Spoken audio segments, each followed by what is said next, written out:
morning mga paps, another day, another biyahe serye na naman. Today is June 25, araw ng Miyerkules. At ang oras natin ngayon ay 6:13 in the morning. Na-late na naman tayo ng gising. Pero okay lang, pipilitin pa rin natin ma-achieve ang ating daily goal target na 3,000 pesos. Kaya samahan nyo ako mga paps na bumiyahe ngayong araw. Let's go! Time check mga paps, 6:27 AM. So di ko alam kung anong problem nito ni InDrive, no?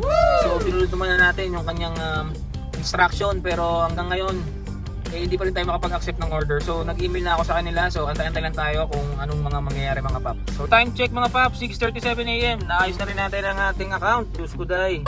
Abala pa yung nangyari mga paps. Pero sige, tara, ratratin na natin to para makarami pa rin tayo ng booking. Let's go! Salamat po ma'am. So time check mga paps, 6:51. So yan, nakakuha na tayo ulit ng booking. So balik tayo sa ating strategy na hindi tayo kukuha ng gurami. So trinay ko lang kasi mga paps, kaya kinuha ko tong 114. So let's go mga paps, update ko na lang kayo.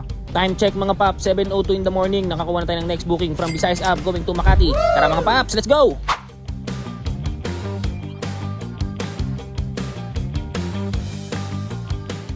Thank you ma'am. So time check mga paps, 8:22 AM. Grabe, sa kalahating oras ko ata binahe yun. So sige mga paps, antay tayo ulit ng ating next booking. So time check mga paps, 11:57.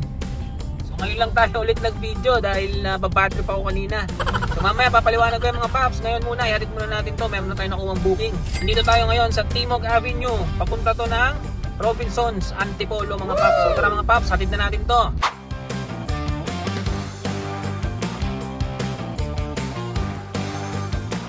Thank you po ma'am and sir.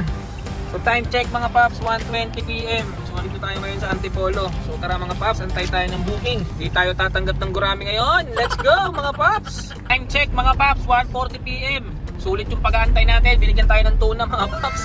Pinatos ko na rin mga paps kahit mga 4 kilometers mahigit yung ating pick up location from Antipolo City, Rizal going to Florida Bus dyan sa may Sampaloc, Manila. Tinawagan ko na rin kung makakantay sila. Makakantay naman daw. Kaya all goods lahat mga paps. Sana maganda-ganda na bigayan sa atin para mabawi natin yung bad trip natin kaninang umaga. Di mga paps, punta na natin to. Let's go!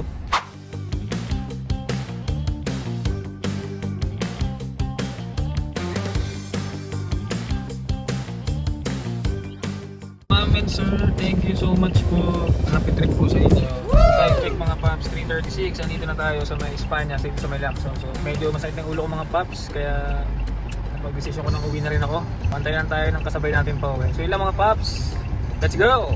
So yun mga pap, no, onting recap lang. Kasi onti lang yung nagawa nating video ngayon kasi nasimulan tayo ng inis. Ng umaga, di ba? Late na rin tayong mag-start sana. Tapos, ang daming booking. Ang daming malalaking booking talaga. As in 500, 600, 700, 800 or 900 plus ngayon nakita ko. Then nung may nakita akong 700 plus, pag-click ko, biglang may lumabas instruction na i-update daw si apps ni InDrive at the same time i-restart or mag-wait lang ng 5 minutes para siguro para ma-update yung apps talaga nila, although na-update mo na sa Play Store. So nag-troubleshoot naman tayo. So isang beses trinay ko, na-restart ko na after 5 minutes, then may lumabas ulit na book 500 plus naman. Ganun ulit yung nangyari. So sabi ko, puta naman gagawin ko dito. Eh di trinay kong i-uninstall tapos install ko ulit. Ganun pa rin. So ilang minuto rin yung nasayang sa akin. Siguro mga 45 minutes ako na nasa loob ng sasakyan. Yun, nung umokay na siya, doon naman umunti yung booking na malalaki yung fare. Kaya ang unang booking natin 100 plus lang. Okay naman siya yung first booking natin kasi malapit lang dito sa amin. Yung second booking from Visayas Avenue papuntang Makati, sobrang traffic naman mga paps. Siguro 1.5 oras ko siyang drive mula Visayas hanggang Makati. Isip-isip ko parang malas ko naman ngayong araw. Kaya iba talaga mga paps pag nauunahan ka ng bad trip sa umaga, parang nagtutuloy-tuloy eh. Kaya ang ginawa ko mga paps, nagpahinga muna ako, kumain muna ako, medyo nagugutom na rin ako. Pinilit ko na lang rin kumain. Kasi from Makati pala may nahatid muna ako sa Pasay. So sakto may nakita akong Walter Mart doon muna ako nagpark, pahinga ako, kain, muni-muni muna.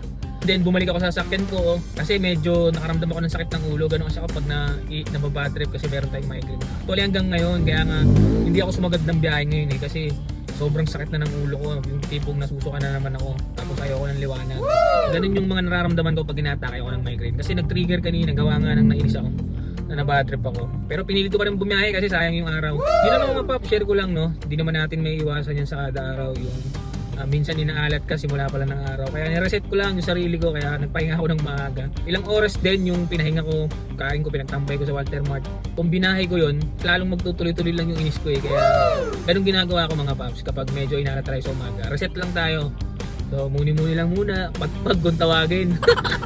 Mga paps, simulan natin mag-compute. Kahit ganun naman yung nangyari sa akin mga paps, meron pa rin naman tayong kinita. Ang kinita natin ngayong araw is 2,504 pesos. Okay, so ulitin ko lang, hindi ko na sinasama yung tips dahil yun na yung pangkain natin. Okay, may matira man o wala, basta yun na yung pangkain natin. Pero medyo mga galante yung mga pasahero ngayon ha. Siguro more or less nasa 300 yung yung tip ko ngayong araw. So yung mga paps, ibawas na natin dito yung mga expenses natin. Syempre unang-una yung ating diesel. So premium na po ang ginagamit natin. Dahil sabi nila medyo mas maganda daw gamitin ang premium na diesel na pangbiyahe. Ito ang ating nakonsumo ngayong araw na diesel. So 900 pesos yan mga paps. Ayan, so yung tinakbo natin is 122 kilometers lang. At syempre mga paps, ibawas din natin yung ating pang-maintenance na 500 pesos. Bakit 500 pesos? Kasi po ito po yung maintenance para po sa ating isa pang unit na Toyota Vios na pinapaboundaryan po natin. At the same time, ito pong ginagamit natin ngayon na Toyota Innova. So 2,504 mga paps, less lang natin yung 900 pesos at yung 500 pesos na pang maintenance. So meron tayong take home na 1,104.